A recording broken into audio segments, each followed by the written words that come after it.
এখন হচ্ছে আমি লেগ রোস্টটাকে ম্যারিনেট করব, আর কি কি দিয়ে ম্যারিনেট করি সেটাই একটু শেয়ার করতেছি। প্রথমে এখানে আমি লবণ দিয়ে দিলাম, তারপরে হচ্ছে সামান্য হলুদ দিব, দুই পাশে দিয়ে দিচ্ছি। দিয়ে দিলাম একটু মরিচের গুঁড়া, এটা জাস্ট ম্যারিনেটের জন্য। আর আদা বাটা, রসুন বাটা,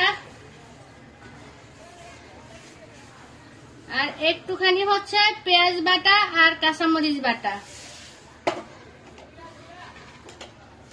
সাথে এখানে আমি টক দইটা দিব ম্যারিনেটের মধ্যে। এখন হচ্ছে এটাকে আমি ভালো করে মশলার সাথে মিক্স করব, হাতে ডলে ডলে মিক্স করতে হবে। হ্যাঁ, এটাকে আমি কাঁটা চামচ দিয়ে আগে একটু থেতো করে নিয়েছি, সেই ভিডিওটা নিতে পারি নাই, দুঃখিত। তো এইভাবে কিছু